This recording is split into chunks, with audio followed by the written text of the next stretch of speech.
भाई और बहनों, सावन का महीना शुरू हो चुका है और सावन के महीने के विषय में पूज्य गुरुदेव भगवान ने हमें सूक्ष्म वेद में बताया और सुनाया कि सावन मास में सैल ना कीजिए और राजा योगी बैठ पतीजे। सावन मास में सैल ना कीजिए यानी सावन के महीने में चाहे राजा हो, चाहे भगत हो, चाहे आम व्यक्ति हो, उनको ज़्यादा सैल यानी यात्रा नहीं करनी चाहिए। कोई बहुत ज़्यादा विशेष कार्य हो तभी घर से बाहर निकलना चाहिए। और गुरुदेव ने तो यहाँ तक कहा कि सावन के महीने में सुबह शाम हम जो सैर करने जाते हैं, घूमने जाते हैं, वो भी नहीं करनी चाहिए।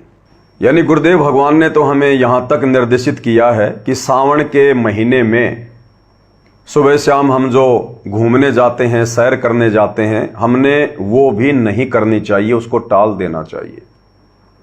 क्योंकि सावन के महीने में सबसे ज़्यादा जीव जंतु पैदा होते हैं, छोटे छोटे कीड़े मकोड़े, मक्खी मच्छर, सूक्ष्म जीव। ये काल की एक सुनियोजित चाल है, ये काल का षड्यंत्र बताया गुरुदेव भगवान ने। क्योंकि काल तो यही चाहता है कि हम यहीं पर फंसे रहें, हमारे कर्म बिगड़ते रहें, ज़्यादा से ज़्यादा पाप हम करते रहें और परमात्मा के अपराधी बने रहें। तो काल सावन के महीने में सबसे ज़्यादा जीव जंतु पैदा करता है। और दूसरी तरफ बहुत सारी तीर्थ यात्राएं, धार्मिक यात्राएं, पैदल यात्राएं, ये काल सावन के महीने में शुरू करवा देता है। जैसे कावड़ यात्रा है, बद्रीनाथ की यात्रा है, केदारनाथ की यात्रा है, नीलकंठ की यात्रा है, अमरनाथ की यात्रा है और अन्य देवी धाम पर पैदल यात्री लोग जाते हैं। तो ये काल का सुनियोजित षड्यंत्र है। तो गुरुदेव कहते हैं सावन मास में सैल ना कीजिए, राजा योगी बैठ पतीजे। यानी परमात्मा की चर्चा अपने घर में ही बैठकर कर लेनी चाहिए। सावन के महीने में बाहर नहीं निकलना चाहिए। अब देखो भाई और बहनों, इसमें भी बहुत ज्यादा अंतर हो जाता है आम व्यक्ति में और सतगुरु की शरण प्राप्त भगत में। आम व्यक्ति के ऊपर तो इस काल का, 21 ब्रह्मांड के स्वामी का, ज्योति निरंजन का विधान ज्यों का त्यों लागू है। आम व्यक्ति जो सच्चे सतगुरु की शरण में नहीं है, जिसको शास्त्र अनुकूल शत भक्ति प्राप्त नहीं है, जिसको शतनाम प्राप्त नहीं है, वो चाहे कितना ही प्रयास कर ले, कितनी ही कोशिश कर ले, कितनी सावधानी बरत ले, वो तो पाप का भागी बनता ही चला जाएगा। क्योंकि इस काल के विधान अनुसार आप चाहे पाप कर्म जानबूझ के करो, चाहे अनजाने में करो, दोनों आपके ऊपर रखे जाएंगे। लेकिन सतगुरु की शरण प्राप्त होने के बाद, शास्त्र अनुकूल शत भक्ति मिलने के बाद, अनजाने में किए गए पाप कर्म आप और हमारे ऊपर लागू नहीं होते हैं। और अपनी रोजी रोटी का धंधा करते समय या आवश्यकता के समय बाहर भीतर आते जाते समय, खाना बनाते समय, पोंछा लगाते समय, झाड़ू लगाते समय जो पाप कर्म भगत से होते हैं, वो पाप कर्म हमारे ऊपर हावी ना हो, हमें परेशान ना करें, इसके लिए गुरुदेव भगवान ने हमारे को शतनाम रूपी साबुन दे दिया, शत भक्ति रूपी साबुन दे दिया। यदि हमारे से पाप होंगे, कौन से पाप? जो आवश्यक कार्य करते समय होते हैं। जैसे किसान खेत में काम करता है, जमीन में हल जोतता है, कितने जीव मर जाते हैं। अन्य कोई घास वगैरह काटता है, पशुओं का चारा काटता है, कितने जीव मर जाते हैं। तो वो पाप कर्म हमारे ऊपर गुरुदेव भगवान नहीं लगने देते हैं। क्यों? क्योंकि हमने वकील कर लिया है। भाई कर ले गुरु वकील, मुकदमा भारी है। आप और हमें काल का मुकदमा लड़ने के लिए वकील प्राप्त हो गया है। इसलिए आप और हमारे ऊपर हमारा वकील, हमारा गुरुदेव भगवान, हमारा परमात्मा, वो पाप कर्म नहीं लगने देगा जो पाप कर्म आवश्यक कार्य करते समय, रोजी रोटी का कार्य करते समय जीव के ऊपर ये काल लगाता रहता है। और फिर भी यदि कुछ पाप होते हैं तो परमेश्वर ने हमें सतनाम रूपी साबुन दे दिया, भक्ति रूपी साबुन दे दिया। हम तीनों समय की आरती करते हैं, मंत्र जाप करते हैं, सत्संग सुनते हैं, पांचों यज्ञ करते हैं। उसके करते रहने से वो पाप कर्म हमारे समाप्त होते रहते हैं। जिस प्रकार गुरुदेव ने उदाहरण दिया कि एक व्यक्ति ऐसा है, वो कोई कार्य करता है और उसके कपड़े मैले हो जाते हैं, लेकिन उसके पास में साबुन नहीं है, तो एक ना एक दिन उसके कपड़े इतने ज्यादा मैले हो जाएंगे, उसके कपड़े फटेंगे और उसको फेंकने ही पड़ेंगे वो कपड़े। और एक व्यक्ति ऐसा है, वो भी रोजाना कार्य करता है, उसके कपड़े भी मैले होते हैं, लेकिन उसके घर में साबुन है, वो हर दूसरे तीसरे दिन साबुन का इस्तेमाल कर लेता है, कपड़े साफ कर लेता है, तो उसके कपड़े काफी लंबे समय तक चलते हैं और मैल भी साफ होता रहता है। इसलिए गुरुदेव भगवान हमारे वकील हैं, काल के साथ हमारा मुकदमा लड़ते हैं। इसलिए भाइयों और बहनों, जगत वालों की अपेक्षा भगत के ऊपर काल का विधान लागू नहीं होता है। सतगुरु की शरण में आने के बाद फिर आप और हमारे ऊपर इस काल का विधान लागू नहीं होता है। कब तक? जब तक हम सतगुरु की भक्ति उसकी मर्यादा में रहकर करते रहेंगे। इसलिए फिर भी गुरुदेव भगवान हमें सावधानी बताते हैं कि सावन के महीने में तो कम से कम भगत यात्रा करे, कम से कम घर से बाहर निकले। हालांकि ठीक है, हम अपनी रोजी रोटी का धंधा करते हैं, किसान अपनी खेती बाड़ी करेगा, मजदूर मजदूरी करेगा, कोई ड्राइवर अपनी गाड़ी चलाएगा, वो जाना पड़ेगा, पेट पोषण का कार्य करना पड़ेगा, लेकिन आवश्यक हो तो ही, आवश्यकता से ज्यादा नहीं। केवल एक महीने की बात होती है। इसलिए भाइयों और बहनों, आप और हमने सावन के महीने में, हम जितने भी सत्सेवक भाई बहन हैं, अगर साथ संगतियां करने का आपका पहले से कोई विचार था तो गुरुदेव भगवान के आशीर्वाद से, उनकी प्रेरणा से साथ संगतियों को निरस्त कर दीजिएगा। एक महीने, सावन के महीने आप और हम अपने घर पर बैठकर परमात्मा की चर्चा कर सकते हैं। परमात्मा ने हमें सोशल मीडिया दे दी, ऑनलाइन परमात्मा की चर्चा हो रही है, साथ संगतियां हो रही हैं।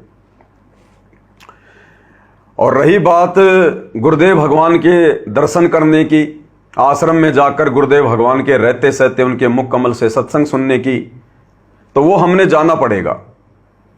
वो चाहे सावन के महीने में हो, चाहे दिसंबर के महीने में हो। अगर गुरुदेव भगवान हमें आश्रम में बुला रहे हैं सत्संग सुनाने के लिए, तो हमने, अगर उनकी आज्ञा है, उस अनुसार चाहे सावन का महीना हो, चाहे कोई भी महीना हो, हमने जाना होगा। क्योंकि हमें वो परम शक्ति बुला रही है, हम उनके सत्संग सुनने जा रहे हैं जो भगत को हर प्रकार से राहत प्रदान करते हैं, जो भगत के हर प्रकार के कर्मों को काटने का समाधान रखते हैं, दवा रखते हैं। बाकी गुरुदेव भगवान की गैर हाजिरी में सावन के महीने में आप और हमने उनके आदेश अनुसार कि सावन मास में सैल ना कीजिए, राजा योगी बैठ पतीजिए, कम से कम यात्रा हमने जो है वो करनी चाहिए। इसके अलावा भाइयों और बहनों, इससे संबंधित ही छोटी मोटी शंकाएं हैं, गुरुदेव भगवान के आशीर्वाद से उनके ऊपर भी हम डिस्कस कर लेते हैं, चर्चा कर लेते हैं। जैसे बहुत सारी माता बहनें हैं, वो अपने जो घर के जो कार्य हैं वो करती हैं, और घर के कार्य करते समय भी जीव जंतु मरते हैं, हानि होती है। तो उसके विषय में गुरुदेव भगवान ने हमें किस प्रकार से आदेशित किया है, निर्देशित किया है। क्योंकि बहुत सारी भाई माता बहनों को शंका बन जाती है कि भाई हमारी रसोई में चींटियां आ जाती हैं, मक्खी मच्छर बहुत ज़्यादा हो गए हैं, हमने भी तो पोछा लगाना पड़ता है, फिनाइल का प्रयोग करना पड़ता है, बाथरूम साफ करने पड़ते हैं। तो गुरुदेव भगवान ने हमें एक सत्संग के माध्यम से बहुत ही अच्छे से समझा रखा है। गुरुदेव ने बताया कि जो आवश्यक कार्य हैं, जो करने जरूरी हैं, वो यदि हम करेंगे और यदि परमात्मा की भक्ति भी कर रहे हैं, मर्यादा में भी हैं, तो वो पाप कर्म गुरु हमारे ऊपर नहीं लगने देता है। जैसे गुरुदेव ने सत्संग में बताया कि माता बहनें पोंछा लगाती हैं, मन में शंका उत्पन्न हो जाती है, तो गुरुदेव भगवान हमें सत्संग के माध्यम से किस प्रकार से समझा रहे हैं, इस शॉर्ट वीडियो के माध्यम से आप और हम भाई बहन समझने का प्रयास करते हैं। कहते हैं ये तारक मंत्र कोटि जपाई, ये जीव हत्या उतरे नाही। ये तुम्हारे जो पाप लिखे गए ये कट नहीं तुम्हारे इन मंत्रों से। पृथ्वी ऊपर पग जो धारे, करोड़ जीव एक दिन में मारे। कहते सारा दिन में करोड़ों जीव मार कर शाम को विश्राम लेते हो, तुम अपने धंधे के लिए भी काम करते हो। अपने आत्माओं, आपके मन में एक शंका उत्पन्न होगी कि भी जैसे पोचा तो हम भी लगाते हैं, और आजकल तो पोचा भी एक दूसरे स्टैंडर्ड का हो गया, वो उस तरह लगाते हैं, वो क्लाइन फिनाइल फिनोल छिड़क छिड़क के या वैसे पोचा मारते हैं, तो उसमें भी जीव हिंसा होती है। अब शंका होगी कि ये तो हमारे को भी पाप लगेंगे। तो यही इसमें, इस भक्ति में, और आज तक हम सुनते करते आ रहे थे, उस भक्ति में दिन और रात का अंतर है। जैसे हम प्रतिदिन वस्त्र पहनते हैं, ये वस्त्र प्रतिदिन मैले भी होते हैं, प्रतिदिन इनको हम साबुन और जल से धो लेते हैं, ये उज्जवल रहते हैं। ऐसे ही जिनको साबुन और जल का अभाव होता है, उनके कपड़े इसे हो जाते हैं मैल में ग्रस्त, कपड़े का रंग भी दिखाई नहीं देता, ये सफेद है या काले। तो पुण्यात्माओं, ये जो मंत्र आपको मिला है, सतनाम जो जाप है, ये समझ लो आपको डिटर्जेंट वो साबुन मिल गया, और जल, सत्संग रूपी जल और सतनाम रूपी साबुन आपको मिल गया। आप जान कर नहीं करना पाप। जान के पाप कौन सा है? मुर्गे खाना, बकरे काटना है, या जानबूझकर कीड़े मकोड़े का ऊपर का चाल नहीं, उनसे बचने की चेष्टा करें जहां भी कोई जीव जंतु आगे हो। और जैसे आपके रास्ते पर ही है और आपको नीचे रास्ता बदलने का कोई स्थान नहीं है, तो आप दोषी नहीं है। आप चेष्टा करिए वहां भी पैर को बचा बचो कर उससे निकल कर आगे ठीक हो जाए, और उस दौरान कोई मरता, आप दोषी नहीं है। फिर क्या करें गुरुदेव भगवान? भगत रास्ते से जा रहा है, भाई बहन अपने खेत में जा रहे हैं, कोई मजदूर मजदूरी पर जा रहा है, कोई साइकिल पर जा रहा है, कोई मोटरसाइकिल पर है, कोई 4 व्हीलर पर है, और सामने यदि बहुत ज़्यादा कीड़े मकोड़े हैं, क्योंकि जैसे जो कीड़ नगरे होते हैं, बहुत सारी चींटियाँ होती हैं, बहुत सारे मकोड़े होते हैं, और जहाँ पर इंसानों का रास्ता होता है वहीं पर वो भी साथ साथ में लाइन बना के चलते हैं। रोड के बीच में से ये काल का षड्यंत्र होता है हमारे को पापग्रस्त करने के लिए। तो गुरुदेव भगवान कहते हैं कि कोशिश करो, यदि आप आधा किलोमीटर 1 किलोमीटर अगर आपको चक्कर लगाना पड़े तो आप लगाओ चक्कर। अगर कोई दूसरा रास्ता है तो आप उधर से होके आ जाओ। कोशिश करो कि वो हत्या ना हो। लेकिन फिर भी यदि कोई ऑप्शन नहीं है आपके पास में, तो फिर बीच बचाव करो, जितना हो सके उतना अपने तरफ से उनका बचाव करो और ऊपर से निकल जाओ। उसमें भी यदि कुछ जीव जंतु मर जाएंगे, चींटियां मर जाएंगी, मकोड़े मर जाएंगे, तो गुरुदेव भगवान कहते हैं फिर तुम्हें कोई दोष नहीं है, क्योंकि तुमने जानबूझ के नहीं मारा। इच्छा कर मारे नहीं, बिन इच्छा मर जाए, कहे कबीर उस भगत को फिर पाप नहीं लगाए। केवल भगतों को, कौन से भगत? बाबा श्याम के भगत नहीं, हनुमान जी के भगत नहीं, ब्रह्मा विष्णु महेश के भगत नहीं, माता जी के भगत नहीं, सतगुरु रामपाल जी के भगतों को फिर वो पाप नहीं लगेगा, क्योंकि सतगुरु हमारा वकील है और सतगुरु ने हमें दीक्षा देकर काल के विधान से दूर कर दिया है। इसलिए आप और हम ही उससे बच सकते हैं। आम व्यक्ति चाहे कितना ही प्रयास कर ले, अगर एक चींटी भी मर गई, उसका भी पाप उसके बैड अकाउंट में यह कार्ड लिख देगा। तो गुरुदेव भगवान कहते हैं कि कोशिश करो जितना हो सके उनको बचाने का। भले आधा किलोमीटर 1 किलोमीटर का चक्कर लगा के आना पड़े तो लगा दीजिए, अन्यथा ऑप्शन नहीं है तो जितना हो सके उनको बचाने का प्रयास करो और फिर आप जी उधर से निकल जाइएगा, क्योंकि आपकी इच्छा मारने की नहीं थी। इसलिए सतगुरु आपका वकील है और वो दंड आपके ऊपर सतगुरु नहीं लगने देगा। आप जैसे हलाई खेत में हल जोतता है, मजदूर कस्सी से जमीन काटता उसके साथ वो कट जाते हैं। आपका वहां काटना उद्देश्य नहीं है, लेकिन पहले वाले विधान से आपको दोनों भोगने पड़ेंगे। और इस परमात्मा के विधान में लिखा है कि इच्छा कर मारे नहीं, बिन इच्छा मर जा, और कह कबीर दास का फिर पाप नहीं लगे।